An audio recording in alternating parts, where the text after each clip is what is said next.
जिसको आप अभी देख रहे हैं, मेरी उससे मुलाकात जुलाई में हुई थी। तब एक साधारण सा लड़का था और उसके दिमाग में एक सवाल था। सवाल बहुत ही जेन्युइन था और कोई भी पूछ सकता है मेरे से। वो ये था कि भैया, गवर्नमेंट स्कूल से मैं हूं भैया, और मेरे हैं 65% ट्वेल्थ में, मैं एनडीए एंट्री के लिए जा रहा हूँ भैया, मेरे कोई चांसेस हैं क्या? मुझसे हर बच्चा पूछता था ऐसा सवाल, और मुझे कहीं ना कहीं इसमें पोटेंशियल दिखा था और आज ये रिकमेंडेड है। मतलब ये कहानी ऐसी है कि जब हम आफ्पा में मिले तो ये जनाब आफ्पा पहुंचने में भी इनको काफी डिफिकल्टी हुई। पहली बात तो फाइनेंशियल डिफिकल्टी बहुत थी इनकी, क्या थी वो जान के तुम लोग दंग रह जाओगे, इंसान कहाँ से आया है। फिर जब मैं इसके साथ 15 दिन रहा तो मैंने एक बार इससे कहा था, यार पोटेंशियल तो लगता है भाई तेरे में, तेरे हो जाना चाहिए यार।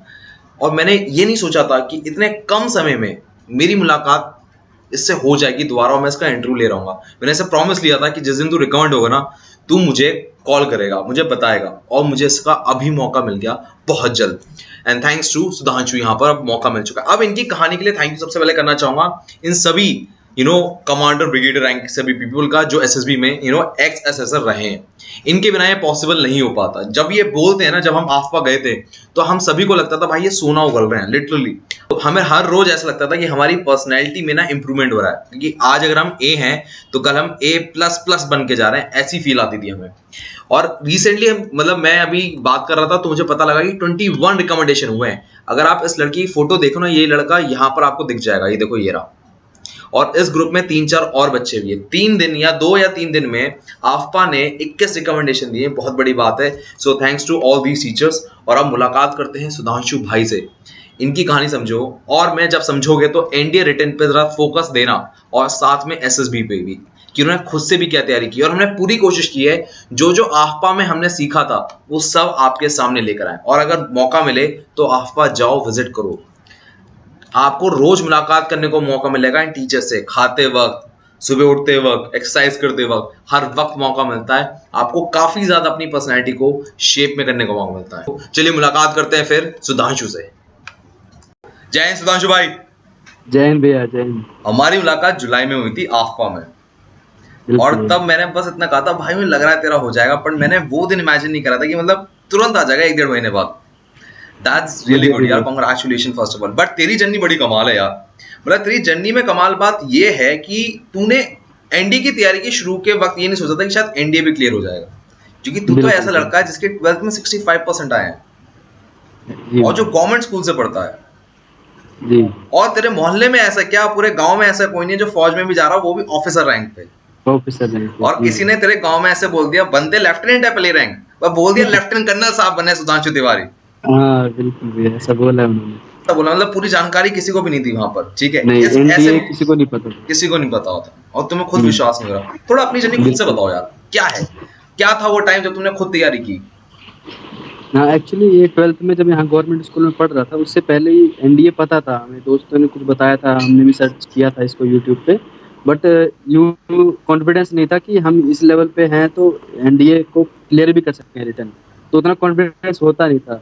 तो और फिर 11th-12th बेकार भी गई, जैसे आपने भी बताया 65% ही है। हाँ। तो इसके बाद फिर हुआ ये कि किसी तरह मतलब 1 साल मैंने जब इग्नू में लिया था एडमिशन ओपन से यूनिवर्सिटी के लिए, तब मैंने सोचा कि बीच में थोड़ा रिटर्न की देंगे भी और उसकी प्रैक्टिस भी मतलब करेंगे, तैयारी भी करेंगे एनडीए की।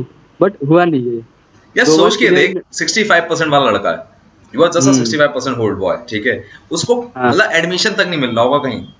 नहीं कहीं दिल्ली छोड़ के जाना पड़ रहा है। दिल्ली छोड़ के जाना पड़ा फिर मुझे। तुम दिल्ली छोड़ रहे हो? हाँ बिल्कुल। तो लास्ट मेरे को जब 6 सितंबर में जो दोनों मर्ज हो गए थे एग्जाम, तो वही मुझे लगा कि ये मेरा लास्ट अटेम्प्ट है, और पढ़ाई तो हुई नहीं, बस जाके दे आया पेपर में, मतलब चलो छोड़ो। अच्छा, अब इसमें भी एक वो है खेल। खेल ये है कि तुम्हारा लास्ट अटेम्प्ट में ऐसा हुआ है कि जो क्वालिफाइंग डे होती है, लास्ट डेट जो होती है एज की, आई थिंक 2 जुलाई या 3 जुलाई है, राइट? 3 जुलाई, उससे सिर्फ 3 दिन से तुम बचे हो। मतलब अगर तुम्हारा 3 जुलाई से पहले जन्म हुआ होता तो तुम गए थे, क्योंकि तुम्हारा 6-7 जुलाई को जन्म हुआ है, इसलिए तुम बच गए। बिल्कुल। ओके, तो तुम्हारे फिर लास्ट अटेम्प्ट था, तो मुझे लगा लास्ट अटेम्प्ट खत्म हो गया, अब तो गए एनडीए। अब क्या करते हैं कि किसी अच्छी यूनिवर्सिटी से जो है ग्रेजुएशन परसू करके फिर सीडीएसई देखेंगे अब तो मैं इलाहाबाद में यूनिवर्सिटी में एंट्रेंस दिया, तो वहाँ पे मेरा एडमिशन हो गया किसी तरह, पता नहीं नेगेटिव मार्किंग थी नहीं तो हो गया। बट बट वहाँ पे क्या हुआ कि एक अच्छी चीज़ ये हुई कि मेरे को एक अलग रूम मिल गया, एनवायरनमेंट अच्छा मिल गया, तो फिर एनडीए का फॉर्म आया तो मैंने ऐसे देख लिया कि यार चलो अब तो भर तब ये देते हैं। लगता है कि पढ़ लेते हैं एक बार, हाँ। तो सरकारी रिजल्ट चेक करते रहते हैं। तो उस पे गया तो देखा मैंने 5 जुलाई 2 जुलाई दिया हुआ था उसमें लास्ट डेट, और मैं 5 जुलाई 3 दिन से एलिजिबल था बस। तो मैंने बोला भगवान ने बहुत अच्छा ये दिया हुआ है मौका, तो अब इसको गंवाना नहीं है। और अच्छी बात थी कोविड ने भी थोड़ी हेल्प करी कि ऑनलाइन क्लासेस चल रही थी कॉलेज की, तो लो ना लो उनको फ़र्क नहीं पड़ता। तो मुझे अच्छा मौका मिल गया। फिर मैंने सोचा कि लास्ट अटेम्प्ट है, इसको कम से कम रिटर्न तो निकालूँ। घरवालों की वो तो रहे कि रिटर्न निकाल लिया यार इसने। तो फिर मैंने 4 महीने बहुत जी तोड़ मेहनत करी। कभी-कभी तो दिन में 17-17 घंटे भी पढ़ लेता था। मुझे खुद डाउट हो रहा था कि मैं ही हूँ या फिर कोई और है। मतलब जो इंसान पढ़ने में सिर्फ काम चलाऊ पड़ता था, काम वो चलाओ, हाँ। पूरी जान लगा रहा है। अच्छा, तुम्हारा एक जी, दोस्त था, उसका नाम चाहिए हाँ, मुझे। वो शायद हाँ, एनडीए में सिलेक्ट भी हो गया, राइट? हाँ, हरि कुमार नाम है उसका। हरि उसने कुमार। हाँ, उसकी उसकी बहुत ज़्यादा हेल्प थी मेरे ऊपर, क्योंकि मैं दिल्ली में उसको मिला था। मैं ऐसे 1-2 महीने के लिए इंग्लिश स्पीकिंग कोर्स करने गया था, तो वो भी वहीं पे आया हुआ था। उसको कॉन्फिडेंस नहीं था अपने मतलब स्पीकिंग स्किल्स पे। तो 2-3 बार स्क्रीन आउट हो चुका था वो टीईएस से, और एनडीए की वो भी प्रिपरेशन कर रहा था रिटन की। तो उसने मुझे बताया, पहले नहीं बताया था 6 सितंबर वाले पे कि कैसा वो प्रिपेयर कर रहा है। जब उसका क्लियर हो गया, तब उसने स्ट्रैटेजी शेयर की मेरे से गोल्डन कि एडवाइस भाई, थी वो, जो उसकी स्ट्रेटेजी जब उसने हाँ, शेयर करी है। बिल्कुल, बिल्कुल, क्या वो थी? एडवाइस बहुत ज़्यादा काम करी। उसने बोला भाई अभी आपके मार्क्स से पता लग रहा है आप कितना पढ़ते हो, तो सिर्फ प्रीवियस ईयर क्वेश्चन ही देखो, और जितना हो सके सिर्फ प्रीवियस ईयर क्वेश्चन को रट डालो। अब मैथ्स हो चाहे गैट का पार्ट हो, मैथ्स में आप एक चैप्टर उठाओ, उसका कंसेप्ट क्लियर करो, ट्रिक्स सीखो, और फिर प्रीवियस ईयर क्वेश्चन की एक बुक आती है अरिहंत की, उसकी पूरा आप मतलब सॉल्व कर जाओ। तो वो मैंने किया था, 5 बार कर दिया था मैंने वो, अपने पेपर से आने से पहले। मैंने सोचा अब लास्ट टाइम कुछ भी करके खाना-पीना मिले ना मिले, खुद बनाना होता था। तो अब घर वाले तो है नहीं कि फ़ोर्स करेंगे खा ले, खा ले, खा ले। तो कभी-कभी स्किप भी कर देते थे, खाना भी नहीं खाया है या फिर कोई दिक्कत नहीं। खिचड़ी बना ली जल्दी-जल्दी में, वही बन जाता है। इलाहाबाद में बहुत फ़ेमस है खिचड़ी, क्योंकि बच्चे टाइम बचाने के लिए करते हैं ऐसा। तो वो बना के खा लेता था, फिर अपने रिटन की तैयारी उसी से हुई थी। अच्छा, बाकी एक कैट वाले बात, I am taking your hold, तू वो सब बता रहा है, बट सोच के हुँ, देख, वो जो एडवाइस थी पेपर की, वो बच्चा हुँ, जब पूरा सिलेक्ट हो गया तब उसने स्ट्रेटेजी बताई। वो हर तब बच्चा उसने करता है, ठीक है? बिल्कुल, इसका बिल्कुल। मतलब तुमने 4 महीने पहले तक फॉर्म भरा है। अब हुँ, इसका मतलब 3 या 2 महीने बचे जब तुम्हें ये एडवाइस मिली है, हाँ, बिल्कुल। राइट है? हाँ, और तुम्हारा समय बड़ा कम है। अब पेपर बड़ा करते वक्त प्रॉब्लम क्या होती है? हर क्वेश्चन का आंसर तो आ नहीं रहा होता है, बिल्कुल, रुक रुक के पढ़ाई हो रही होती है। ठीक बिल्कुल। है, 3 क्वेश्चन देखे, थोड़ा कहीं और देख लिया, फिर तुमने करे। तो यू आर डिटरमाइंड बिकॉज तुम्हें किसी ने सलाह ये दी है कि भाई ये करना है, और वो बंदा एनडीए तक क्वालिफाई कर गया है। हाँ, हाँ, सो दिस इज वेरी बिल्कुल। गुड। बट यही बट तुम्हें एक बात किसी ने बताई भी होगी कि एनडीए का पेपर रिपीट नहीं होता। हाँ, रिपीट नहीं होता तो था, ये दोनों उसने बात बता क्लैश कर रही हैं अब। हाँ, तो ये मेरे को पता था, बट मैंने सोचा कि मेरा तो खुद का कुछ है नहीं कि मैं अपनी स्ट्रैटेजी अपनाऊँ और क्लियर कर लूँ, क्योंकि 2-3 बार तो हो चुका था। मैंने सोचा उसके ऊपर फ़ेथ रखो, अगर उसने क्लियर किया, उसने बताया है कि सिर्फ़ प्रीवियस ईयर क्वेश्चन्स करके ही वो वहाँ तक पहुँच गया, और उसने स्ट्रैटेजी बताई कि पहले आप कांसेप्ट क्लियर करो चैप्टर वाइज़, उसके बाद आप प्रीवियस ईयर क्वेश्चन लगाओ। कैट वाले पार्ट में उसने मुझे क्या बताया था कि उसी प्रीवियस ईयर क्वेश्चन की से तू सिर्फ उसके क्वेश्चंस रट जा, नीचे एक्सप्लेनेशन दिए होते हैं वो पढ़ियो। तो वो मैं कर रहा था, 2-3 बार कर चुका, बट मुझे वो कॉन्फिडेंस नहीं आ रहा था। फिर मैं सर्च करने लग गया कि कहीं न कहीं से तो देखो, उसमें से मुझे 2 चीज़ मिली कि जियोग्राफी पढ़ाते थे एग्ज़ामपुर वाले, वहाँ से पढ़ी, और आपकी जो पॉलिटी और हिस्ट्री, मैंने आपके चैनल से आपकी प्लेलिस्ट पढ़ी हुई थी। वो मेरे को किसी दोस्त ने बताया था कि जल्दी-जल्दी आप मतलब कहानी के रूप में पूरी हिस्ट्री आपने मॉडर्न हिस्ट्री पूरी बता दी थी। और मेडिवल हिस्ट्री भी थी उसमें, और पॉलिटी भी थी। तो मैंने वो 3 प्लेलिस्ट आपकी 3 बार देखी थी मैंने। उसे कहानी के रूप में ऐसे जम गई थी दिमाग पे, तो कि हाँ भाई, पॉलिटी में तो अब मेरे नंबर कोई नहीं काटने वाला, और इसमें हिस्ट्री में भी मेडिवल अगर आ गई तो, और ये मॉडर्न आ गई तो। और ज्योग्राफी मेरे को वहाँ से बहुत हेल्प हुई थी कि एग्ज़ामपुर से, तो वो अच्छा पढ़ाते हैं। तो गेट वाले पार्ट में धीरे-धीरे कॉन्फिडेंस आया, बट मैथ वाला उसने जो बताया था वो एक तरीके से आप समझो रामबाण इलाज है, रामबाण है वो। अगर आपने वो कर लिया तो मैथ तो आप मतलब कॉन्फिडेंट आ ही जाएगा उसमें। बट गेट वाले पार्ट में मैं आपका भी थैंक यू बोलना चाहूँगा, और एग्ज़ाम्पल वालों को भी हुआ ऐसा। थैंक यू भाई। चल, यहाँ तक की तो एनडी की हो गई। मुलाकात हुई तेरे से अफवाह में, तब मैंने बोला था भाई तेरा सॉलिड चांस लग रहा है, तो हो जाएगा। ठीक है, मुलाकात बिल्कुल। 1.5 महीने बाद हो गई, फर्स्ट अटेम्प्ट में तुम क्लियर कर लिया। बैकग्राउंड तुम्हारा ऐसा है कि तुम ड्राइवर हैं, तुम्हारे फादर, मतलब ज्यादा अर्निंग कुछ खास होगी नहीं। घर नहीं में नहीं। पूरे फैमिली मेंबर है 5, if I am not wrong. जी भैया। ठीक है, अब ये बात बता, यू गॉट सिलेक्टेड, ठीक है, हम्म। तेरा तो पहले चांदी हो गई होगी। 8 लाख लोगों में सिर्फ 8,000, सिर्फ 8,000 में मेरा नाम है। Am I right or बिल्कुल wrong? बिल्कुल बिल्कुल। अब हुआ ये यहाँ था से कि बोलो, अब तुम कि अपनी बात कहो। जैसे जैसे सिलेक्ट हुआ था तो ये पापा, मैंने बताया ना उनको कि पापा मैं मतलब आ गया नंबर इसमें, हाँ, रोल नंबर आ गया मेरा। तो लिटरली देवर क्राइंग, मॉम और पापा दोनों लोग, रिटर्न निकलने दो, सिलेक्शन तो दूर की बात है। हाँ दोनों के आंसू निकल गए, ठीक है। जी बट यार अभी काम खत्म नहीं हुआ। जी। जिस इंसान को ये यकीन नहीं हो रहा था कि एनडीए रिटर्न निकाल देगा, वो नाउ एसएसबी हम्म का कॉल लेटर आ गया। हम्म। तुम हर बार अपने आप से एक बात कहते हैं, भगवान ने शायद नसीब में मेरे लिए अटेम्प्ट लिखा यस। है ना, जी डन। भैया। बट जी यहाँ पर चैलेंज, तुमने मेरी वीडियोस कुछ देखी थी और तुम्हारे दोस्तों ने को सलाह दी कि आफ्पा जाओ। आफ्पा जी का प्रोसेस बहुत तगड़ा है। पहले दिन से जी। लेके 15 दिन में हमेशा तुझे कॉन्फिडेंस आएगा कि तूने कुछ हाँ सीखा है, कुछ इंप्रूवमेंट हुआ है। बिल्कुल बिल्कुल। ठीक है, बट ये आफ्पा जर्नी शायद तुम्हारी खत्म होने वाली थी। What was the story behind that? आफ्पा जर्नी खत्म होने ऐसे वाली थी क्योंकि मेरा कॉन्फिडेंस तो था नहीं कि रिटर्न निकलेगा, कि अभी तो डन। मतलब पता था कि हो जाएगा, बट यूँ नहीं था कि मैंने सोचा कि पहले अगर एनरोलमेंट के लिए बोल दूंगा कि पापा मुझे आफ्पा में एडमिशन लेना है, अभी दे दो पैसे, तो बोलेंगे अभी रिटर्न का रिजल्ट तो आ जाने दो। तो मैंने तो इसलिए इसलिए मैंने तो बोला पहले आ जाने दो रिजल्ट, इसके बाद ही देख लेंगे, पापा से बोलूंगा कि आफ्पा में जाना है। तो जैसे रिजल्ट आया अगले दिन ही मैंने एनरोलमेंट की कोशिश की, तो उसमें दिखाने लगा आप सितंबर में सीट खाली है।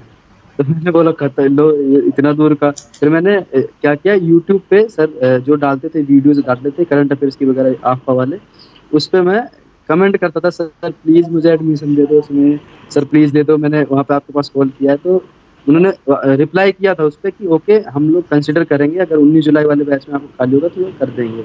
बट कोई रिस्पॉन्स नहीं आया, मैंने फिर से कॉल किया था बट उठा नहीं वो। तो मैंने दूसरे इंस्टीट्यूट में एडमिशन ले रजिस्ट्रेशन कर दिया था बस, कि ठीक है 3,000 रुपये उसके रजिस्ट्रेशन के लगे, मैंने कर दिया वो। बट लकीली क्या हुआ कि मैं XY का पेपर बनारस देने गया हुआ था। तो उस टाइम जब आ रहा था तो 13 तारीख को उनका फ़ोन आया आफ्पा वालों का। तो मैंने उठाया, उन्होंने बोला कि आपका जो है ऐसे हो गया है, आप जो है रजिस्ट्रेशन कर दीजिए, सिर्फ एक सीट है, हम आपको अपडेट कर रहे हैं जल्दी से जल्दी।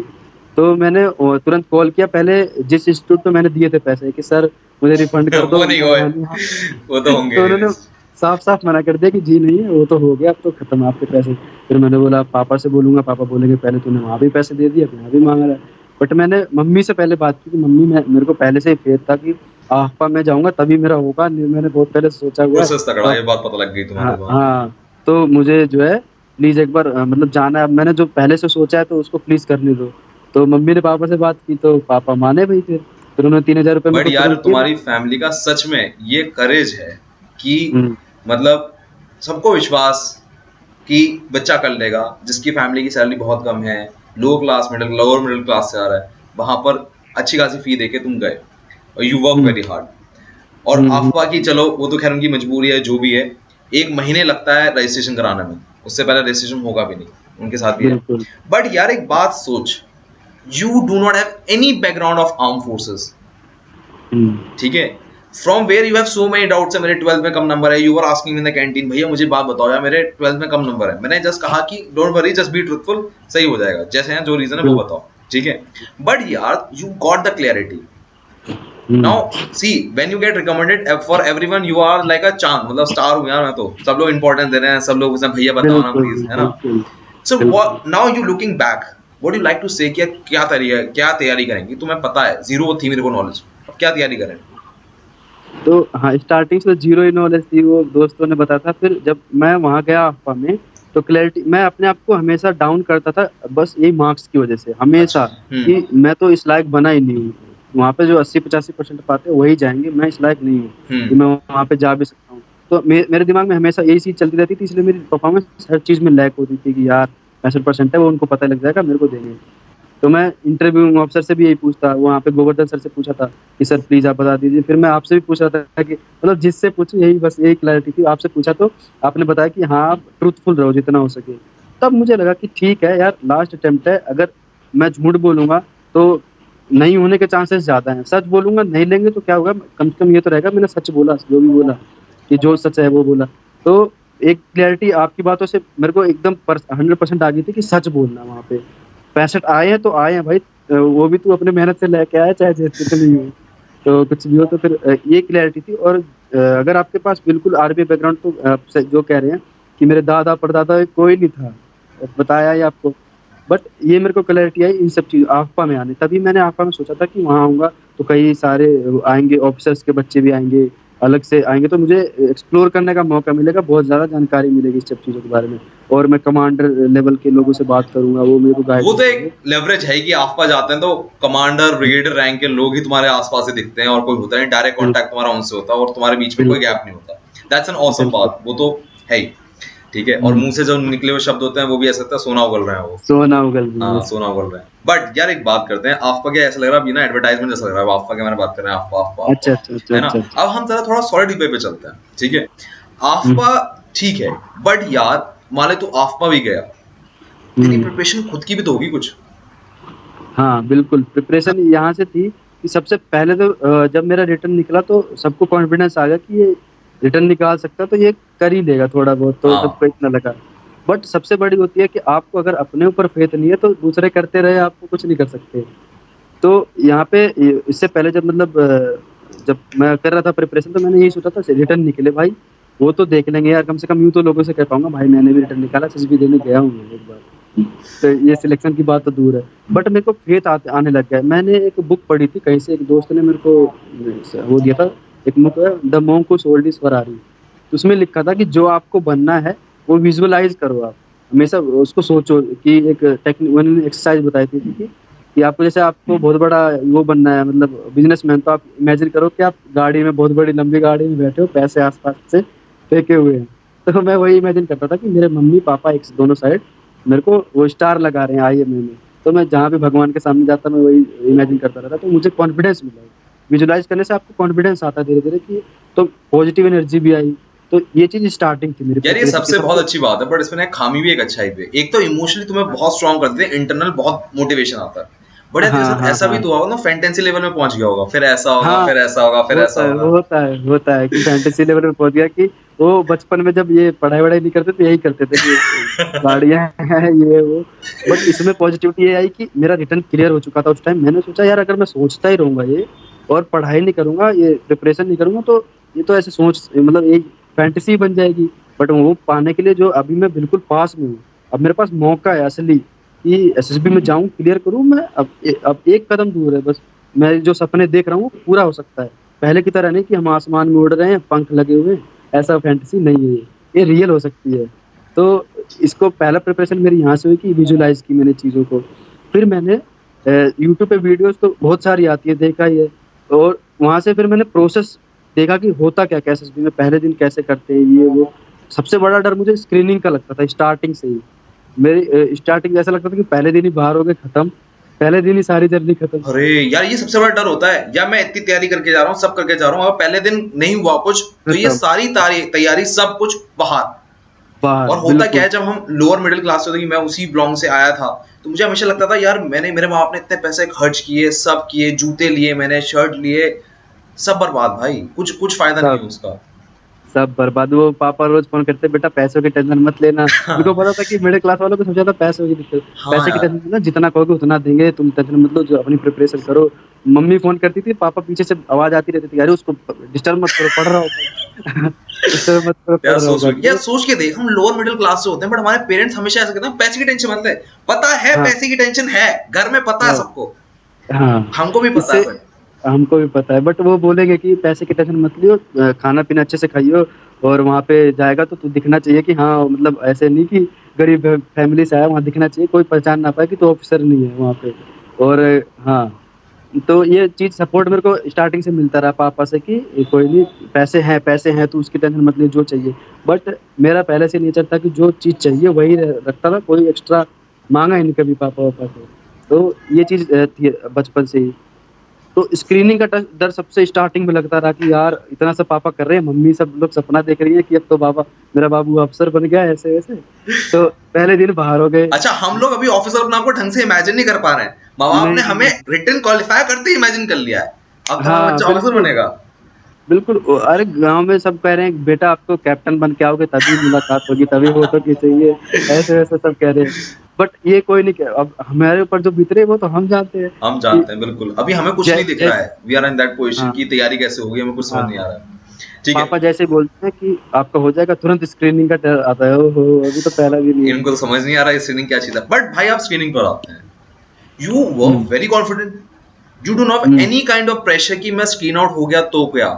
In fact you are very clear while giving screening कि मैं स्क्रीन हो रहा हूँ।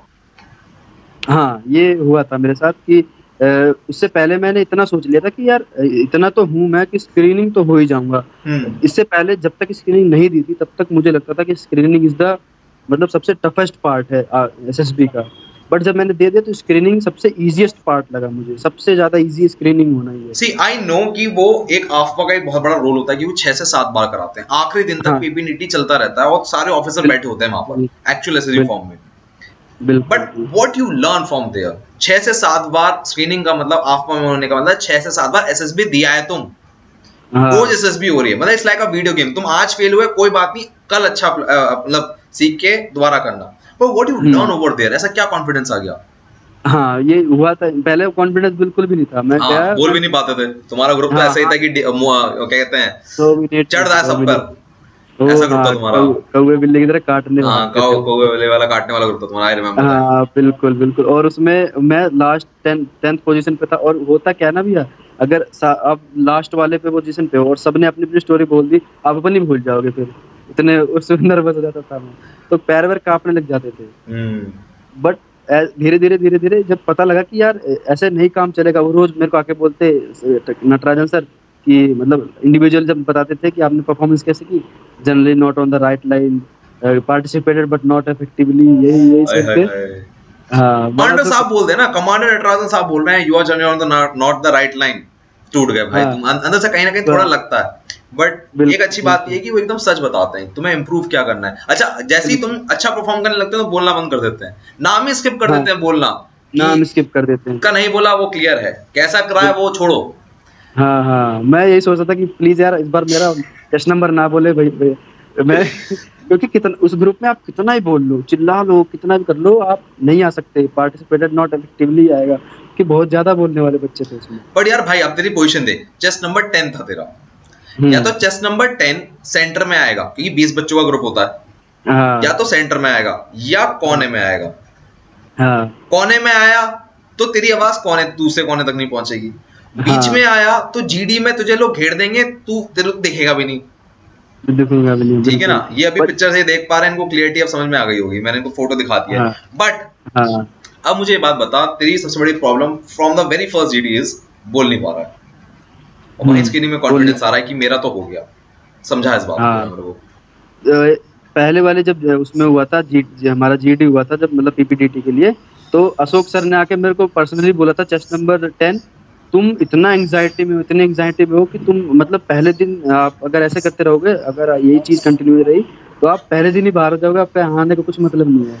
आप क्योंकि मेरे होंठ वोट सब हाथ पैर सब कांपते थे बोलते टाइम कि यार, और भूल भी गया स्टोरी उनकी सुनते सुनते कि वो ऐसे बोल रहे हैं। और आप ऐसा होगा कि 8 बच्चों की सुन रहे हो, आप कोशिश करोगे कि सुनूं सबकी, जिससे मैं रिलेट कर पाऊँ कि बंदों ने कितने कैरेक्टर बोले, फिर मैं जब जीडी के टाइम पे बोल पाऊंगा कि all of us have said this much character. But आप सुन ही नहीं पाओगे उनके, क्योंकि आप इतने प्रेशर में रहोगे। तो वहां से मुझे पता लगा कि सब सारा खेल प्रेशर का ही है, जितना प्रेशर लोगे खत्म है। फिर वहां से मैं सोचने लग गया कि सर ने एक बात बोली थी, गोवर्धन सर ने, कि आप पहली बात ये सोचो कि बहुत लोग पॉजिटिव एटीट्यूड लेके आते हैं, आपा में जा रहे हैं तो हो ही जाएगा, ये अच्छा एटीट्यूड है।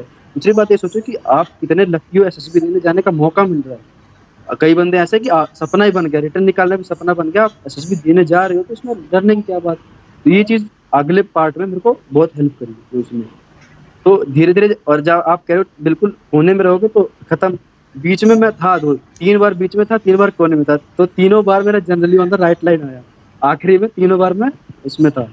अच्छा हाँ, होता क्या है, सर का जो जीडी होता है इंटेंसिटी हम्म, लेवल पहले वाले में कम होता है क्योंकि कुछ बच्चे बोल रहे होते हैं, कुछ बच्चे शांत हैं, जिसमें शांत में तुम शांत, थे, पर हम्म, लास्ट वाले में सब बोल रहे हैं। तुम्हारे साथ जब तुम रियल एसएसबी में गए, फ्रेशर होने के बावजूद भी सब बोल रहे हैं, चाहे खड़े होके बोलना है चाहे कैसे बोल रहे हैं, बोल रहे हैं सब, बोल रहे हैं बट यू सब सब। Still able to. अभी वो फॉर्मूला अभी भी हिडन है, सोचिए अभी इसे फील ही लेना है क्या हो रहा है, क्या हो रहा है, शुभेंदु भाई कुछ बोल रहा है बट उनको अभी सोल्यूशन नहीं हाँ, मिला है एग्जैक्टली।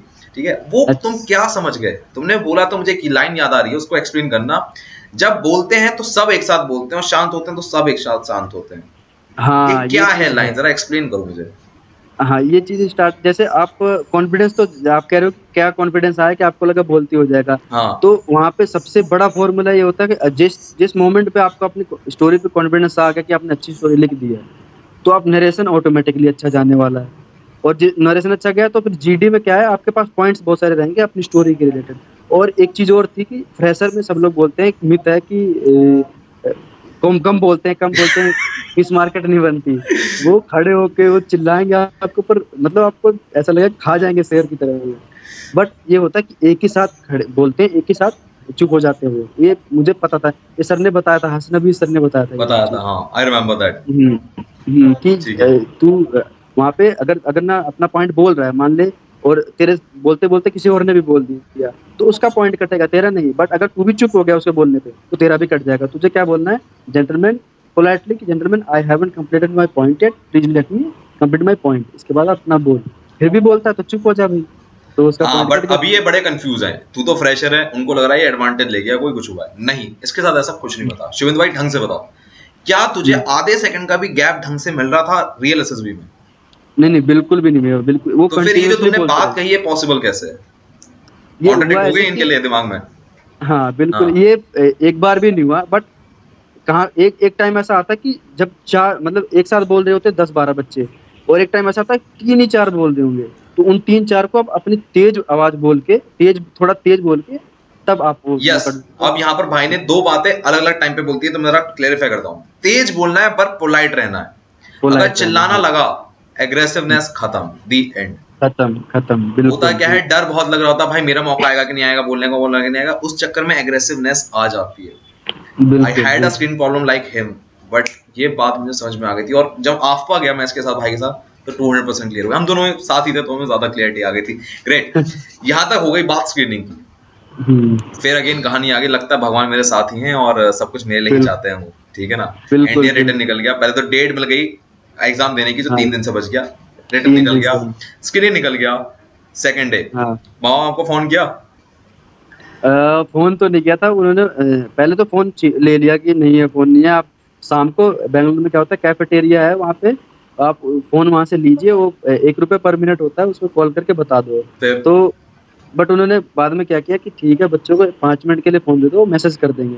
तो जैसे मैसेज किया, उस पर इतने सारे मैसेज आए हुए थे कि हो जाएगा भगवान, कोई ओम नमः शिवाय, ओम नमः शिवाय लिख रहा है, पापा कह रहे हैं कि हो जाएगा, सुविचार भेज रहे हैं दिल के। तो मैंने बस इतना ही भेजा पापा को, पापा फर्स्ट डे हो गया मेरा। और अनफॉर्चुनेटली क्या हुआ था, पापा का उस दिन फोन खो गया, वो किसी और के पास गया होगा, मैसेज गिर गया था। बट मैंने जल्दी जल्दी में भैया के पास भी भेज दिया, मुझे पता नहीं लगा था कि भैया के पास भी भेज दिया मैंने वो मैसेज। तो शाम को मैंने कैफेटेरिया से फ़ोन किया, तो पता लगा कि पापा का फ़ोन खो गया। तो मैंने बोला यार, फिर तुम लोगों को पता कैसे लगा कि हो गया? फिर उन्होंने बताया कि भैया का हुआ। तो मुझे कॉन्फिडेंस था कि मैं स्क्रीनिंग तो हो ही गया, मैं अपना एक्सपेक्ट कर रहा था चेस्ट नंबर 7 बोलेंगे कल ना बोलेंगे। ऐसा हुआ था, मैं तुम्हारे भाई से बात हुई थी, ठीक है ना, उन्होंने एक हाँ। लाइन बोली थी मुझे आज भी याद है, ठीक है, हुँ, और वो बहुत ही सुंदर लाइन है। भाई ऐसा होता है कि छोटे भाई के लिए बहुत हित में भी सो सकता है, और भाई ऐसा भी हो सकता है कि वो सबसे बड़ा दुश्मन भी बन सकता है। दुश्मन भी है। और यही कुछ ऐसा कुछ एसएसबी में भी हुआ था, तुम्हारा बिल्कुल, भाई बिल्कुल। को तुम्हारे लिए दुश्मन बना के दिखाया था, हाँ, राइट। मुझे बोला। हाँ, ठीक है, हम यस। उसके बारे में जरा भी बात करते हैं, शुरुआत करते हैं परसेंट में। चेस्ट नंबर मिल गया तुम्हें 3, तुम चाहते थे धोनी जी 3। की तरह 7 मिल जाए, 7 तुम्हारा भी हाँ, लकी है, धोनी जी का भी लकी है, डेट ऑफ बर्थ हो गई, बिल करेक्ट है। बिल्कुल, बिल्कुल। वो मिला था मुझे, चेस्ट नंबर 7 मिला था उसमें स्क्रीनिंग के टाइम। के टाइम पे मिल गया, तुमने जुगाड़ करके ले भी लिया था, भाई मेरे डॉक्यूमेंट रह गए, तुम 2 जगह पीछे आ गए और मिल गया। बट लकी नंबर 7 तुम्हारा छूट गया और तुम सेकंड डे पे आ गए और चेस्ट नंबर 3 मिल गया, जिसको कहा जाता है 3 तीन तिगाड़ा काम बिगाड़ा, ठीक है। काम बट दैट बिगड़ा। Number will become very lucky for you now, I think अब 3 नाउ फेवरेट हो गया यस, होगा, ठीक डेफिनिटली, है। Definitely. Chest number 3 same time psych के साथ तुम्हारा हो जाता है पर्सनल इंटरव्यू। ये तुम्हारी हाँ, बिगेस्ट डिजायर थी कि साथ में हो जाए, जिसमें जीटीओ पे फोकस कर सकूं। व्हाट बिल्कुल, बिल्कुल। हैपन, रूम में एंटर करते ही क्या हुआ? हाँ, तो साइक के बाद जैसे ही हमको बोल दिया गया कि आपको तुरंत इंटरव्यू देने जाना है, आप रेडी हो जाइए। तो उस दिन हम रेडी थे, मतलब हमें पता था कि हो सकता है इंटरव्यू, तो हम साइक भी फॉर्मल्स में देने जाते हैं उधर, तो गए थे। तो जैसे द मोमेंट आई एंटर्ड, उन्होंने ऐसा बोला कि okay Sudhanshu, we will talk about you for 1.5 hour, 1 hour and half hour. तो उन्होंने ऐसे बोला 1.5 घंटे तक बात करेंगे, क्योंकि your life is so interesting, मैं आपके बारे में बहुत बात करना चाहूंगा। पीआईक्यू से तो बहुत आइडिया मिल गया, बट बोल के भी, मतलब आपसे पर्सनली बात करके ज़्यादा पता लगेगा, तो आप बैठ जाइए। उन्होंने ऐसे बोला, फिर बोले मास्क उतारो, तो ये उतारो। सब हिंदी में चल रहा था?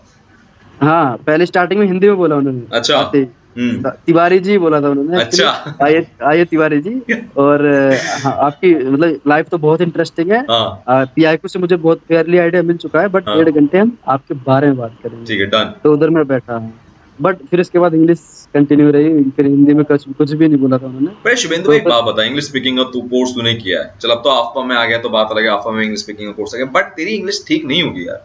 तू गवर्नमेंट नहीं, स्कूल से बिल्कुल। पढ़ा है, कहीं ना कहीं तो अभी टूटी फूटी निकलती होगी। हाँ, बिल्कुल ठीक है, टूटी फूटी निकल देती तो बीच में लेकिन बोलो बोलो, आप उस बोलो। टाइम उस टाइम पेट से आवाज निकल देती, दिमाग से नहीं निकल देती, अपने आप निकल देती है आवाज। ए भगवान, दैट्स ग्रेट पार्ट। बट एक बात बता यार, तो तूने बीच में ऐसा करा कहीं इंटरव्यू में कि Hindi English Hindi English Hindi English, या पूरा नहीं, इंग्लिश नहीं, नहीं, इंग्लिश? पूरा इंग्लिश बोला था टूटी मैंने। फूटी जो भी निकली बोला? फूटी फूटी, हाँ। वो मुझे एक सर ने बताया था कि कोई शशि थरूर वाली इंग्लिश नहीं चाहिए वहाँ पे, हाँ आपने बताया था। बस हाँ। आप ऐसा बोल पाओ कि वो वर्ड्स समझ में आ जाए उनको, कि हाँ आप क्या बोलना चाहते हो, एक्सप्रेस कर सको। Yes, this is a very important part. हमें एक्चुअली में ऑफर में गए थे तो कर्नल साहब मिले थे हमें, कर्नल नायर साहब। मैंने उनका इंटरव्यू लिया, आप सबके सामने उनका थंबनेल भी है, जाके देखिएगा। उन्होंने बात एक्सप्लेन करी इस वीडियो में। उनका कहना है कि यहाँ पर सिर्फ इतना रोल है इंग्लिश का एसएसबी के अंदर, भाई ऐड कर देना कोई बात अगर छूट जाए मेरे से, कि बात तुम्हारी समझ में आ जानी चाहिए।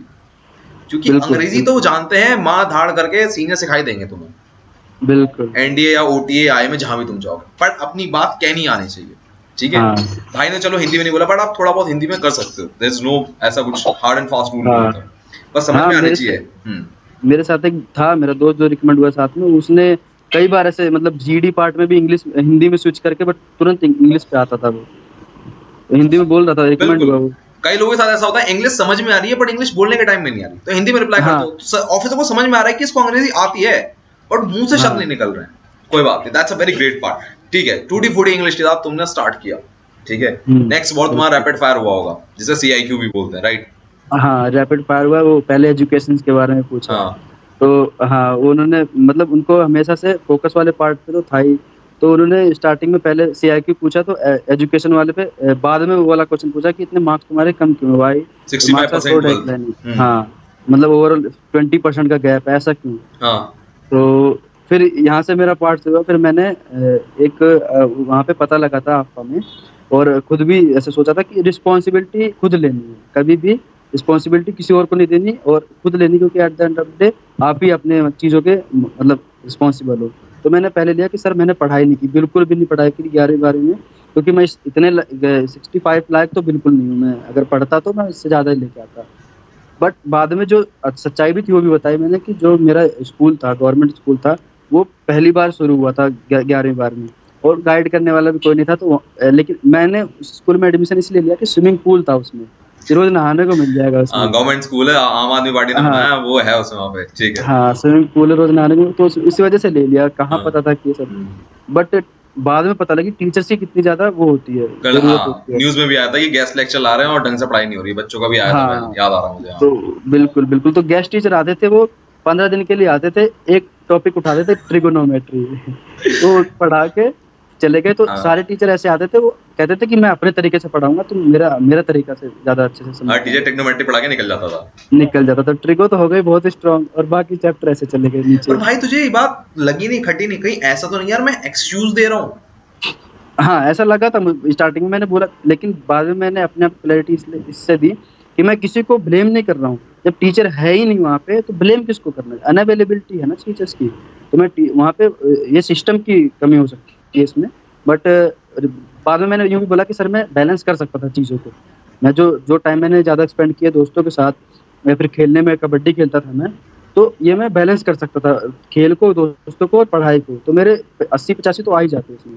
तो उन्होंने बोला ओके। इसके बाद फिर नेक्स्ट पे गए थे।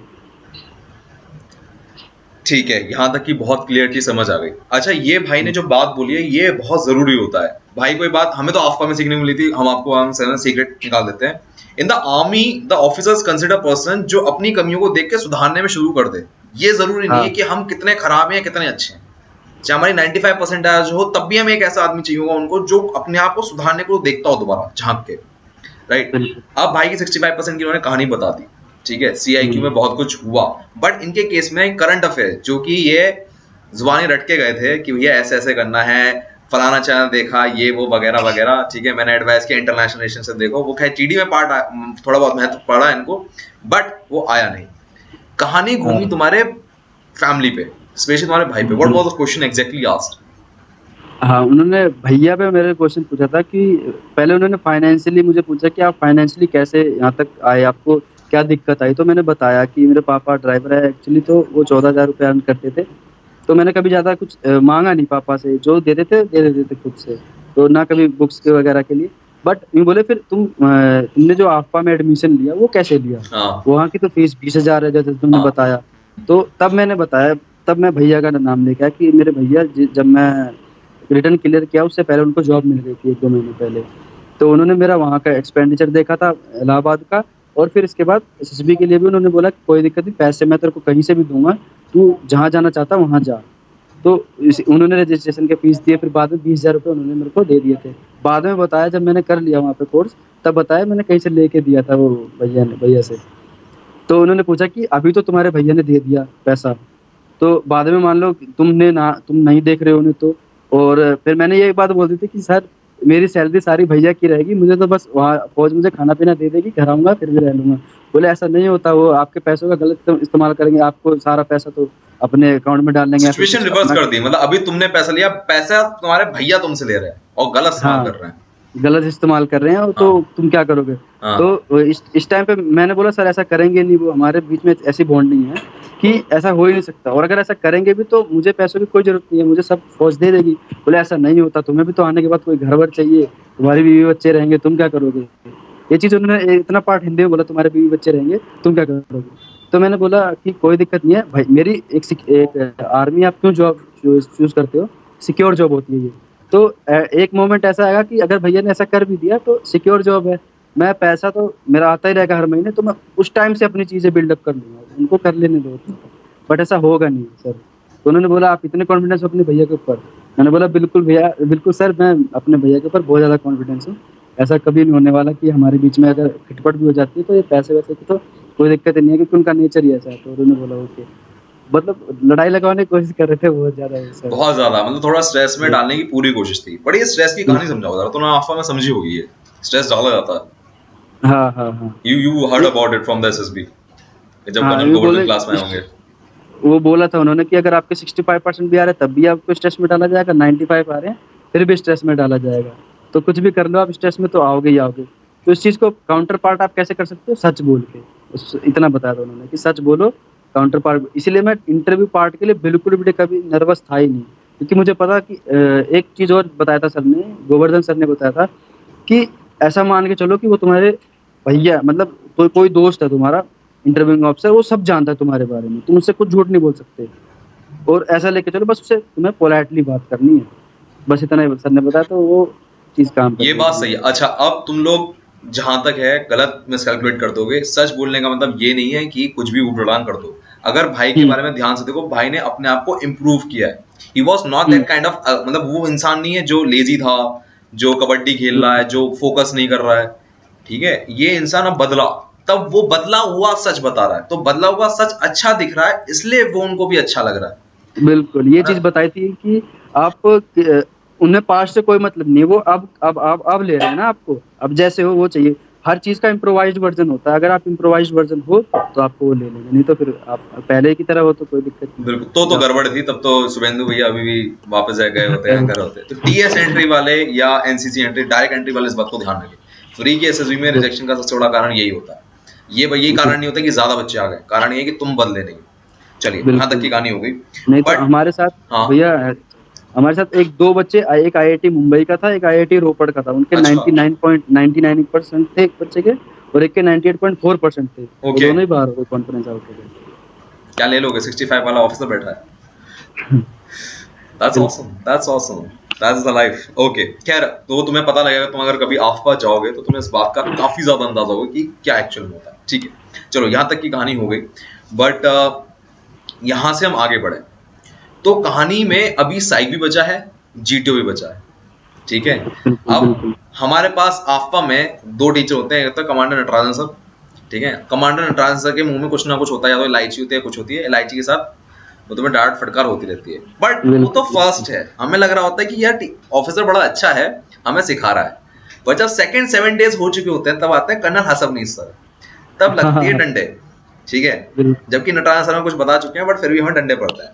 अब ये बता भाई, जब नटराजन सर ने बोल दिया वहां पर गड़बड़ हो रही है, और तेरे को बोला कि मुझे तो दिखाई नहीं, तू आपको फीडबैक में क्या बोला था, मुझे तो भाई तू दिखाई नहीं, 10 लोगों में दिखाई नहीं, बस 3 बच्चे दिखे, तेरा तो भाई मोरल ही खत्म हो गया होगा। मैंने सोचा बस ये तो, फिर मैं एक पॉइंट पे सोचने लग गया मुझे अब 2 पार्ट में ज्यादा अच्छा करना पड़ेगा, जीटीओ तो मेरा खराब है मतलब। तो ये हुआ था ऐसा कि जब पीजीटी कर रहे थे तो कभी कभी सही भी है, कभी कभी गलत भी है। आपके मैं वो रणछोड़ दास वाली स्ट्रेटजी अपना रहा था कि मुझे कुछ भी नहीं पता, जीटीओ के बारे में कुछ भी नहीं पता, मैं बस सीखना, पहले सीखूंगा बाद में इम्प्लीमेंट करूंगा, दोबारा तो मौका पक्का मिलेगा यहाँ पे, अभी 14 दिन अभी और रह रहे हैं। तो पहले मैंने सोचा सीखूं। उस टाइम सर ने मेरे से ये बोल दिया कि आप भी थे क्या इसमें, मतलब पीजीटी में? मेरे को तो नहीं दिखे, सेशन नंबर 10 को तो मैं जानता ही नहीं कौन है वो। तो उस टाइम ऐसा हो गया कि सबके सामने बोल रहे हैं तो ऐसे मुंह लाल सा हो गया मेरे, मतलब गया खत्म, मैं तो कुछ इस काबिल हूँ ही नहीं।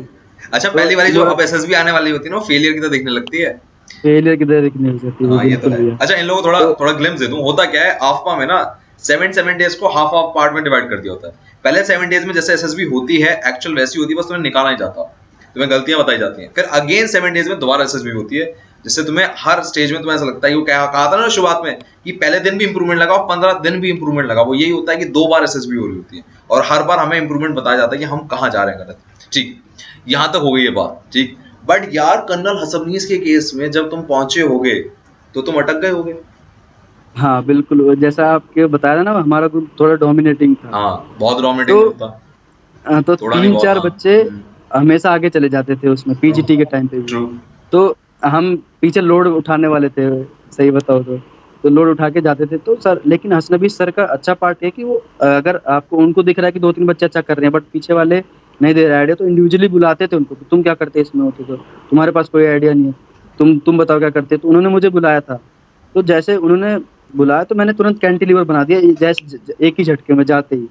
तो उन्होंने मुझे बोला कि ये क्या कर रहा है तूने, मतलब थोड़ा इसके पहले कुछ बोला उन्होंने, बट इसके बाद बोला कि अचार डालेगा क्या इस दिमाग का, तेरे पास दिमाग है जब तू बना रहा है उस चीज़ को, कैंटिलीवर तूने तुरंत बना दिया कि तूने आगे रखा फिर पीछे फंसाया, मतलब फलक्रम बना के एफर्ट करके कैंटिलीवर बना दिया, तो कहाँ है तेरा दिमाग, अपने लिए यूज़ करना, इनके लिए थोड़ी नहीं यूज़ करेगा। वो लोड पकड़े खड़ा है उधर, इसके बाद भी कुछ बोला। तो तब मुझे पता लगा। इसके बाद जो एचजीटी था उसमें फिर मैंने परफॉर्म किया, थोड़ा हाफ भी कर दिया ग्रुप, तो उसमें एचजीटी कमांड टास्क फिर मेरा बहुत अच्छा होने लग गया। ये बात है, कर्नल हसबनीस सर सच में, मतलब ठीक है डांट रहे थे, गाली वाली सब चल रही थी, बट लिटरली सोना वो कर रहे थे। आप शायद नहीं जानते हो कर्नल हसबनीस को, तो जीपी पे वीडियो बनाई थी, एक बार सामने देखना, स्क्रीन पे आपको थंबनेल दिख रहा होगा, just check it out in the description box. अब जरा यहाँ पर तो हो गई कर्नल हसबनीस सर की बात, ठीक है। जीटीओ हमें क्लियर आ गया कैसे हो गया, तुझे ग्रुप डायनामिक्स भी समझ में आ गई, तुझे ऑब्स्टिकल आगे जाना कैसे, इंडिविजुअल ऑब्स्टिकल सब हो चुका है वहां पर, ठीक है। You have very fair idea what to do what not to do, but यार रियल एसएसबी अलग चीज होती है। Remember the words of Natarajan sir, what he said, the moment you are in front of the officer, from that moment to the file closing, he is away from you, SSB चालू हो। तुमने mask, जो खाली Covid का mask के regulation होते हैं वो भी अगर तुम फॉलो नहीं कर रहे हो तो वो भी काउंट में आएगा। तो भाई बात बता ना, जीटीओ में परफॉर्मेंस तेरी कैसी रही फिर, मतलब वहां पर तुझे लगा कि यार किसी पॉइंट में ऐसा लगा कि यार मेरा नहीं होगा? हाँ नहीं, ऐसा जीडी के टाइम पे हुआ था एक बार। तो सर ने, मतलब हमारा टॉपिक जो था उस पे वो था कि दुनिया में स्टेबिलिटी अनस्टेबिलिटी क्यों है। हाँ। एक तो China's declining, China's rising, USS declining and middle east crisis था। तो मैंने यूएसएस डिक्लाइनिंग पे ले लिया जहाँ पे मेरे पास बिल्कुल भी पॉइंट्स नहीं थे, मैंने लेकिन गलती से फर्स्ट पॉइंट बोल दिया। अब मुझे अपने लीड को छोड़ना नहीं है, मैं चाहता तो दूसरे पे जा सकता था, वो नोटिस कर लेते, तो मैंने अब लीड ले लिया तो लीड वही रहेगी मेरी, तो छोड़ना नहीं था। वो नेगेटिव पार्ट हो गया था मेरा, फिर मैं 2-3 पॉइंट बोल पाया बट उसमें जीडी में। नेक्स्ट वाले में बोला मैंने, कोविड का पूछा था उन्होंने कि कोविड में तुम्हारा मतलब बच्चों पे क्या असर पड़ रहा है, हेल्थ, एजुकेशन या सोशल एडेप्टेबिलिटी। तो सोशल एडेप्टेबिलिटी मैंने ले ली थी, बट उसमें हुआ क्या कि मैंने टीचर्स को ब्लेम कर दिया था उसमें कि सर टीचर्स की फॉर्मेलिटी निभा रहे हैं बच्चे, वो तो ऑनलाइन ट्यूशन में पढ़े ना पढ़े, वो अपना पढ़ा के कुछ भी चले जा रहे हैं। तो वो मैंने गलत बोला, मुझे उसी टाइम पता लग गया था कि मैंने वहां पर गलत एक बोल बच्चा दिया। पॉइंट आउट भी कर रहा है, you can't blame the teachers. हाँ बिल्कुल। फिर अब उसके लिए तो मैंने बाद में बोला यार नहीं करता तो तेरा क्या चला जाता, वहाँ पे तूने मेरे मार्क्स कटवा दिए सर से। तो उन्होंने उसी टाइम कुछ ना कुछ लिख दिया था सर ने, तो वहाँ पे मुझे लगा यार ये वाला पार्ट तो मेरा बेकार चला गया। But through out the GTU उन दोनों को छोड़ के मेरा जीपी, पीजीटी, इंडिविजुअल ऑब्स्टेकल और लेक्चर वगैरह सब बहुत अच्छा गया था, सब कुछ। एक भी मोमेंट ऐसा नहीं आया कि क्योंकि सारी चीज़ें ध्यान में रख के चल रहा था कि मैं क्या-क्या मैंने सीखा है, वो सब चीज़ें। इंडिविजुअल ऑब्स्टेकल में बच्चे क्या करते हैं कि स्टैमिना तो होता है, लेकिन ज़्यादातर एक हमारे बैच में सरदार जी थे, उन्होंने 14 ऑब्स्टेकल किए थे। Still he is confidence out, क्योंकि इधर-उधर भाग रहे थे वो। स्टैमिना बहुत था। सर ने बताया था कि हर एक इंडिविजुअल ऑब्स्टेकल का एक पाथ होता है, आइडल पाथ। अगर आपने वो पाथ चूज़ कर लिया और 8 भी कर रहे हो, तो आप क्लियर हो। तो मैंने तो 14 कर दिए थे भैया, और आइडल पाथ मुझे लगा ऐसा कि था। कोई मतलब इधर-उधर नहीं भागा मैं, चलता गया। ये सारी बातें हो गई, अब आते हैं साइक पर। हाँ, साइक जिसमें तुम्हें जब पहली बार साइक टेस्ट ऑफर में लिया, यू आर फेल। एक स्टोरी बाय चांस कैसे सही हो गई भगवान जाने, तुम बार बार उसी स्टोरी को देखता रहो, पता नहीं भाई ऐसा क्या लिख दिया मैंने, क्या हो गया बिल्कुल। बताएं। मैं उसको देख के खुश हो रहा था कि चलो कम से कम एक तो है, बाकी सब 11 में डाउन थी भैया। बट जब साइक टेस्ट दोबारा हुआ, you are pass, clear pass, बिल्कुल राइट। बिल्कुल अब मुझे एक बात बता भाई, Ashok sir I know he is a very good teacher, ठीक है। बिल्कुल commander Datta is a very harsh man while checking, explanation जो भी देते हैं बट कटाक्ष करके देते हैं एकदम, ठीक है। उनसे पास होना बड़ी बात है, ठीक है, दत्ता साहब से। अब भाई तूने उस साइक में सीखा क्या, क्योंकि जहां तू फेल हो रहा है, जहां तू एक स्टोरी सही नहीं हो रही ढंग से, वहां तू सारी स्टोरी सही कर पा रहा है जब सेकंड टाइम टेस्ट लिया जा रहा है। What you learn?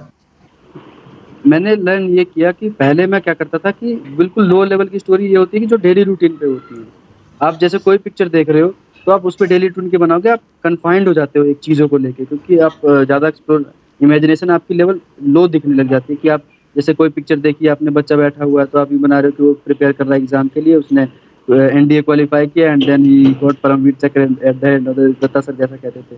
तो सेम लो लेवल की स्टोरी बनती थी। बट आप इसमें इमेजिनेशन बढ़ा के और क्या कर सकते हो कि वो किसी ओलंपियाड के लिए प्रिपरेशन कर रहा है, या फिर वो क्विज कंपटीशन कर रहा है जिसमें वो ग्रुप को हर स्टोरी में ग्रुप को लेके आओ। तो सर ने बोला कि you are not the island, आप आइलैंड नहीं हो, आप एक अकेले, आप ग्रुप लेके चलोगे हमेशा थ्रू आउट। आप जब टेन्योर रहेगा आपका आर्मी में, आप ग्रुप लेके चलोगे। तो अकेले भी कोई फोटो देखे तो आप उसमें ग्रुप डालो जितना हो सके। तो आप अगर उसमें कर रहे हो तो क्विज कंपटीशन का कर सकते हो।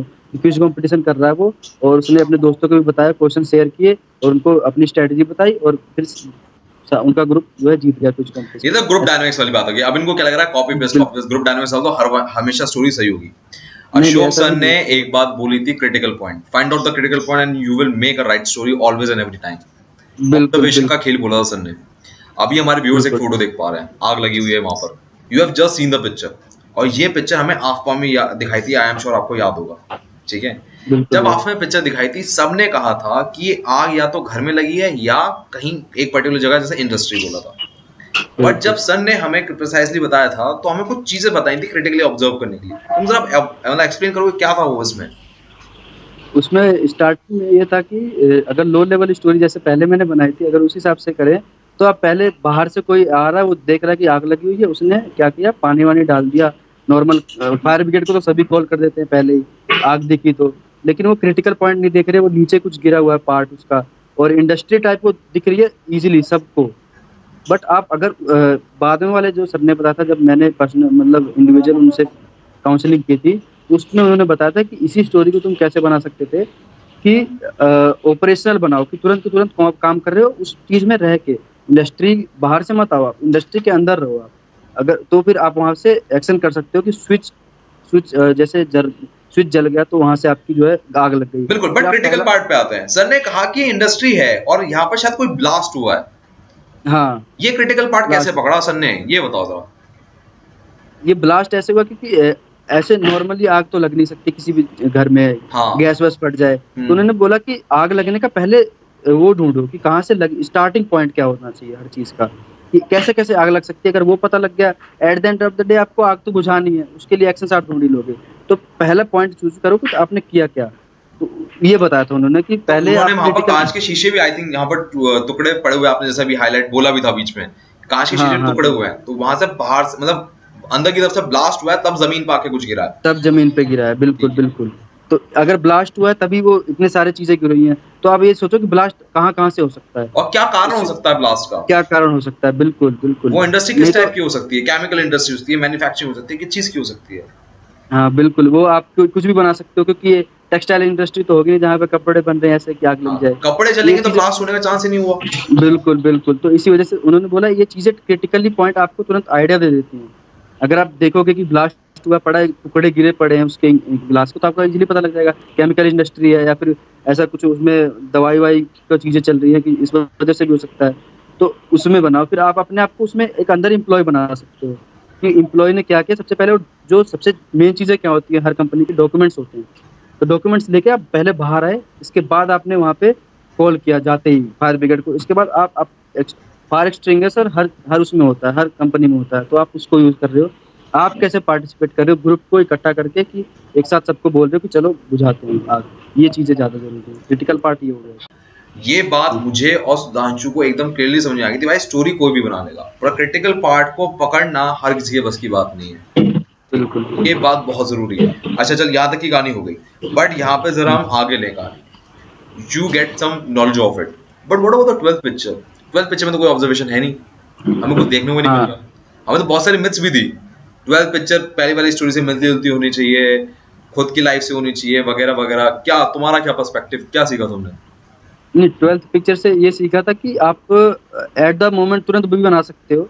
ऐसा एक दोस्त है मेरा, उसने बताया था कि उसने एक स्टोरी लिखी थी कि उसके दिमाग में वो पूरा ब्लैंक गया था। उसने कभी टेट वेट की प्रैक्टिस करी ही नहीं थी। वो ब्लैंक गया, उसने तुरंत देखा कि वो जो ऑफिसर्स वहाँ पे हमारा उस टाइम जब हम दे रहे होते हैं साइक टेस्ट, वहाँ पे खड़े होते हैं, उनको चाय लेके गया वो देने। उसने क्या किया, उसी के ऊपर बना दी कि उसका बेटा था। वो देख के बहुत इंस्पायर होता था कि ये बच्चे दे रहे हैं, ऑफिसर बन रहे हैं, हर दिन किसी ना किसी को ऑफिसर बनते देखता था। उसका भी बेटा था, उसने अपने बेटे को ऑफिसर से मिलवाया, उसने भी मोटिवेट किया, यहाँ पे सिलेक्शन सेंटर पे घुमाने लेके आया, वो भी मोटिवेट हुआ और वो ऑफिसर बन गया। ऐसा उसने लिखा था। तो ये आप अपनी लाइफ से और या फिर 11th पिक्चर से रिलेट करके ऐसा कुछ नहीं है, जो आपके दिमाग में है वो तुरंत लिख सकते हो। मैंने क्या लिखा था कि मैंने अपने सामने लाइव देखा था। मेरा एक दोस्त है, वो हेड बॉय था अपने स्कूल का। तो उसमें हमारे स्कूल में क्या किया था कि जाते ही कि 11th क्लास के बच्चे जो भी हेड बॉय बनना चाहते हैं वो आएंगे असेंबली के सबसे बाहर और अपना मतलब व्यू देंगे कि वो कैसे सुधार कर सकते हैं स्कूल में, क्या क्या कर सकते हैं। तो उसने जो जो किया था, नवीन चौधरी नाम है भैया उसका, उसने क्या किया, जो जो उसने उस टाइम मैंने लाइव देखी थी वो चीज़ें, तो उसने जो जो बोला था उनके सामने, जैसे जैसे प्रोसीजर था मैंने वो लिख दिया कि वो गया आगे और उसने बताया कि यहाँ पे पानी बहुत कम आता है, एक ही नल है वहाँ पे पूरे बाहर। तो जब रिसेस होता है तो बच्चे लाइन लगाते हैं और रिसेस खत्म होने के बाद भी बच्चे पानी पीते रहते हैं, तो उससे क्लास में भी लेट होता है उनके, तो 2 नल लगाने चाहिए यहाँ पे। तो ये सब बोला था उसने, तो उसके लिए सबसे ज़्यादा हाथ उठे थे कि इसको बनाना है हमें हेड बॉय। तो मैंने वो सेम चीज़ लिख दी थी उस पे। तो आपके माइंड पे जो भी आ जाए रैंडमली वो लिख दो आप, उसमें ये कोई ठीक ज़रूरी नहीं है है। यार। सुधांशु भाई, एक बात तुम ऐड करना चाहोगे? तुमने रैंडमली जो भी आ जाए वो लिख दो, बट क्या वो नेगेटिव हुँ। लिख सकते हैं? नहीं, नहीं नेगेटिव नहीं, आप क्यों नहीं, कुछ भी इंस्पायरिंग। आ सकता है ना। हाँ, बिल्कुल नेगेटिव में आपका क्या हो जाएगा कि जिस मोमेंट आप नेगेटिव, अगर अपने आप को भी नहीं बना रहे हो, किसी और को भी बना रहे हो, तो भी उनको पता लग जाएगा कि अगर आप किसी को भी नेगेटिव बनाओ, वो उस टाइम आप नेगेटिव हो। तो आपको नेगेटिव उसमें दिखाना नहीं, इंस्पायरिंग स्टोरी होनी चाहिए जो किसी को कुछ सिखाए या फिर अपनी लाइफ में आपने कुछ अचीव किया हो, वो लिखना ज़रूरी होता है कि आपने कुछ ना कुछ तो सीखा है इसका कारण लाइफ एक्चुअली में। हमें ना दत्ता साहब ने बताया था, आई थिंक आपको याद होगा, कमला दत्ता साहब ने कहा था कि जब हम स्टोरी लिखते हैं, तुम्हें मतलब आखिरी मौका मिला, उस आखिरी में तुम नेगेटिव लिख रहे हो। हाँ, बिल्कुल, बिल्कुल। और जो मतलब हम, हाँ बताइए, आप बोलिए। अगर आप अपनी स्टोरी में जो आप खुद बना सकते हो, अपने आप को एक्सप्लोर कर सकते हो, उसमें भी आप अपने आप को नेगेटिव बना रहे हो, तो फ़ायदा क्या है कि तो मौका मिलता है। अब स्टोरी हाँ, में भी अपने आप को नेगेटिव बनाओ, नेगेटिव बना ऐसा रहे हो। और टैड का काम क्या होता है कि वो मान के चलते हैं जो तुमने करेक्टर चूज किया है वो तुम हो, और उसी बिल्कुल, टाइप पे तुम्हें बिल्कुल। जज कर लेते हैं कि भाई ये पर्सनैलिटी ऐसी है। बिल्कुल, बिल्कुल। ये बहुत बड़ी बात थी, जो छोटी छोटी बातें ऐसी थी जो क्लियर बहुत अच्छी की थी। दैट्स हाँ, मोस्ट और इम्पोर्टेंट। टैट के ऊपर उन्होंने एक बात और बताई थी, मैं हाँ मतलब पर्सनली में वो जब इंडिविजुअल काउंसलिंग कर रहे थे उस टाइम हाँ बताया था उन्होंने कि ऑपरेशनल स्टोरी लिखनी है, एडमिनिस्ट्रेटिव स्टोरी नहीं लिखनी कभी भी। एडमिनिस्ट्रेटिव एसडीएम डीएम बनते हैं तो ज़्यादा दिन में काम होता है वो, 2-3 महीने में, 4-5 महीने में। बट आप आर्मी में जा रहे हो तो आपको ऑपरेशंस करने रहेंगे जो 1-2 दिन में खत्म हो जाते हैं। तो आप ऑपरेशनल स्टोरी लिखो, जितने भी आपको दिखे ऐसा दिखो, प्रॉब्लम लाओ, प्रॉब्लम अगर उसमें तो 2-3 दिन में सॉल्व हो जाए ऐसा लिख दो, या फिर इंस्टेंट सॉल्व हो रही है। कि आप जो एडमिनिस्ट्रेटिव वर्क होता है वो कौन करते हैं, जनरल हो गए, लेफ्टिनेंट जनरल हो गए, मेजर जनरल हो गए, उनको सिखाया जाता है बाद में ये सारी चीज़ें। बट अभी आप लेफ्टिनेंट कैप्टन बन रहे हो तो उसमें क्या करोगे, आपको ऑपरेशंस ही करने होते हैं, तो ऑपरेशनल स्टोरी लिखनी ज़्यादा जरूरी होती है टैट में, ये चीज़ें पता लगी। अच्छा, ये बात हो गई। अब एक बहुत ज़्यादा क्रिटिकल पार्ट पे आने वाले हैं जहाँ पर तुम्हारी हार्ट बीट बहुत बढ़ गई होगी, ठीक है?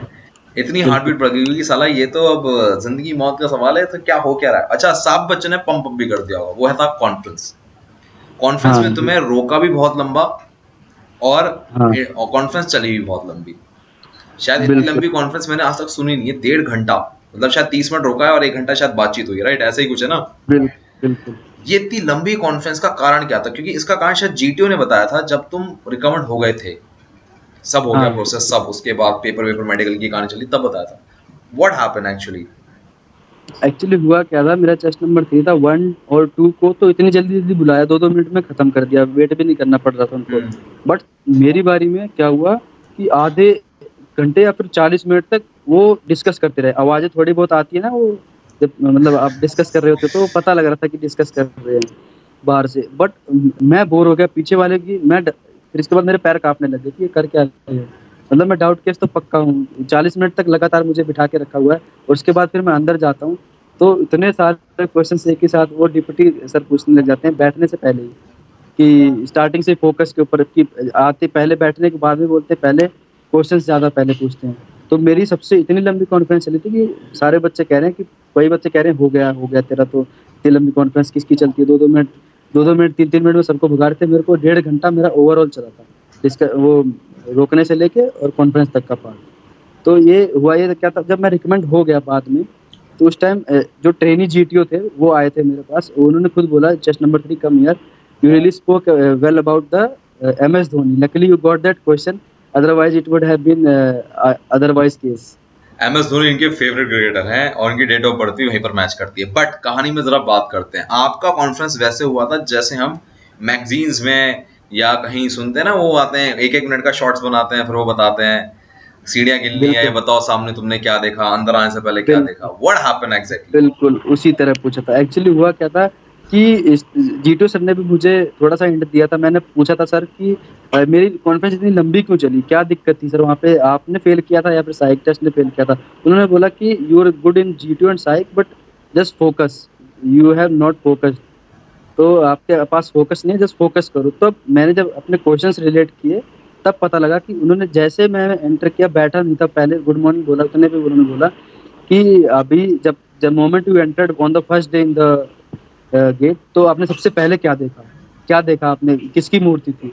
तो वो मैंने देखा था कैप्टन विक्रम बत्रा सर की थी। इसके बाद उन्होंने बोला कि अच्छा जब आपका स्क्रीनिंग टेस्ट चल रहा था तो कौन से हॉल में हो रहा था वो, तो मैंने नकली देख लिया था, पूरा नाम याद नहीं आया मुझे, नरेंद्र नाथ मुल्ला हॉल था, बट मैं मुल्ला हॉल ही बोले जा रहा हूँ। तो सर कह रहे कि इसका फुल नाम भी होगा कुछ, तो मैंने वो नहीं बताया नहीं उन्हें, क्योंकि फोकस तो सच में थोड़ा बहुत था अंदर कि नहीं देखा मैंने, क्योंकि उस टाइम पहले यही रहता कि स्क्रीनिंग किसी तरह हो। फिर मूर्तियाँ बहुत सारी थी वहाँ पर, तो उन्होंने बोला कि कितनी मूर्तियाँ हैं इधर, और अभी आप एंटर किए तो सबसे पहले फोटो किसकी थी, और ये कौन सा हॉल है जिसमें आपका चल रहा है। तो ये भी कैप्टन विक्रम बत्रा हॉल था। तो विक्रम बत्रा सर ने भी थोड़ी बहुत हेल्प की, मैंने देख लिया था उनका। और इसके बाद वो पूछने लगे कि ये बताओ कि सबसे पहले जब आप वो पढ़ रहे थे, जब लेक्चर वाला टॉपिक होता है, तो एक के बाद बाकी 2 कौन से थे, 4 होते हैं वैसे, तो उन्होंने बोला 2 और बताओ नाम क्या थे। तो एक तो मुझे याद था चाइनाज इंटरनल प्रॉब्लम, और मैंने बोला था इंडियाज नेबर्स पे, डेवलपमेंट पे, और थर्ड मुझे याद नहीं आ रहा था, बट नीचे माय फेवरेट सा कुछ था, मैंने याद किया था ना कि, बट मैंने गलती से वो दिमाग लगा के कुछ नहीं बोला, बस बोल दिया माय फेवरेट प्लेयर। तो उन्होंने तुरंत यूँ बोल दिया कि अच्छा who is your favourite player. तो वही शायद मेरी किस्मत पलट गई, मैंने तुरंत बोल दिया सर एमएस धोनी। तो उन्होंने बोला कि ओके, आप 7 मिनट तक एमएस धोनी के बारे में बात करके दिखाओ, उनके बारे में सारी चीज़ें बताओ जो भी आप जानते हो। तो मैं 7 मिनट कब पार कर गया, कब 15 मिनट हो गए, वो बोलते बोलते धोनी के बारे में, उनके मैचेस गिनवाने लग गया, उनके क्वालिटीज बताने लग गया कि इस मैच में उन्होंने ऐसा किया था, तो उनकी टीम स्पिरिट दिखती है, इससे ये वो बोलते-बोलते 15 मिनट उन्होंने फिर खुद चुप करवाया मुझे, ओके बोले, "okay, you really know about MS Dhoni, okay, let's now move on the next question" ऐसे बोला था फिर उन्होंने। That's a very beautiful story यार, very beautiful. But क्या हुआ था, फोकस कहाँ लैक हुआ था, ये बात भी तुम्हें क्रिटिक मतलब क्लियर हुआ था, कहाँ फोकस हाँ, ये इंटरव्यू में क्या पंगा क्या हुआ था?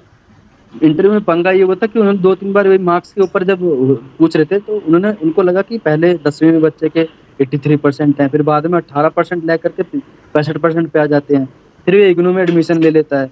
इग्नू में एडमिशन लेने के बाद फिर से ये 1 साल अपना वेस्ट करके अगले साल 2020 में चला जाता है इलाहाबाद यूनिवर्सिटी। तो ये इसका फोकस है नहीं, क्या पता है ऐसे एनडीए भी छोड़ देगा। फोकस तो है नहीं इसका कि अभी मान लो एसबी देने आया है, बाद में इसका कहीं और मन लग गया तो फोकस उनको डाउट था कि पहले से कि फोकस नहीं है लड़का ये, इसलिए फोकस नहीं किया। That's a superb journey. जहाँ एक लड़के को ये विश्वास नहीं था कि यार एनडीए भी रिटन क्वालिफाई होगा, now is committed, he is very sure कि इसका नाम अब मेरिट में भी आ जाएगा, रिटन में इसने 400 प्लस स्कोर किए हैं। बिल्कुल भैया, ये बहुत ही खूबसूरत बात है, बहुत ही खूबसूरत बात है ना। Wish you all the best brother. Thank you भैया, thank thank you so much man, thank you so much for love that. I hope जब आपने सुधांशु का इंटरव्यू देखा होगा तो आपको बहुत कुछ सीखने का मौका मिला। अगर कुछ सीखा और आपका रिकमेंडेशन इस वीडियो को देखकर होता है, प्लीज मेक श्योर कि आप मुझे कॉल करें, मैं आपके इंटरव्यू का इंतजार कर रहा हूँ। आपकी स्टोरी बहुतों को इंस्पायर कर सकती है। मैं उस वीडियो का इंतजार करूंगा जब दुनिया इस बात को देखेगी कि आपकी लाइफ के स्ट्रगल और जर्नी क्या है। और मैं चाहूंगा अगर मौका लगे तो आफ्पा जाओ यार। आफ्पा आपको लिटरली ए से A++ वाली पर्सनैलिटी फील करा सकता है। हर दिन इंप्रूवमेंट होता है। हो सकेगा तो मैं इसका और इसका इंटरव्यू लाने की कोशिश करूंगा। इनको मैं पर्सनली जानता हूं मैं, और इन लोगों की कहानी और स्ट्रगल वाली है। इस लड़के के साथ तो बहुत ही बुरा हाल था। जब लास्ट टाइम मैं निकल रहा था एसएसबी से, मतलब आफ्पा से निकल रहा था, जा रहा था मैं, तो इसने कहा था भैया काश अंग्रेजी को ठीक हो जाए ना, मैं फाड़ दूं एसएसबी को। अब इसकी कहानी में क्या है, अंग्रेजी सुधारी कि नहीं सुधारी, जरा जानेंगे इसकी कहानी। और मीनवाइल मैं चाहूंगा आप कांटेक्ट करने की कोशिश करें आफ्पा पे। याद रखें कि 1 महीने पहले आपको रजिस्ट्रेशन कराना पड़ेगा। अगर आपको आफ्पा जाना है तो तभी आप आफ्पा में अपनी सीट बना सकते हो। 1 महीने से पहले आपको कोई सीट नहीं मिलेगी, there is no way possible. मैं भी नहीं करा सकता। ये आफ्पा का नंबर है, make sure you call and book your seat as soon as possible. इंतजार मत कीजिए कि 1 हफ्ते पहले बुक कराऊंगा, ऐसा कुछ भी नहीं होगा। मैं कोई मदद नहीं कर पाऊंगा, मैं आपको पहले बता रहा हूँ। ऐसा ना हो कोई लोग मुझे इस नंबर पे कॉल करें कि भैया प्लीज करा दो, नहीं हो सकता। मेरे पे कोई तरीका ही नहीं है। मेरे को खुद जुलाई में जाना था, मैंने मई में जाकर पहले ही बुकिंग करा ली, मैं आ रहा हूँ जुलाई में। तो make sure you do the same. मैंने तो हमसे विदा, Jai Hind, take care, bye bye. मैं उनको रोज सोचता हूँ, मैं उनको रोज सोचता हूँ। वो है अंतिम पगों के निशान।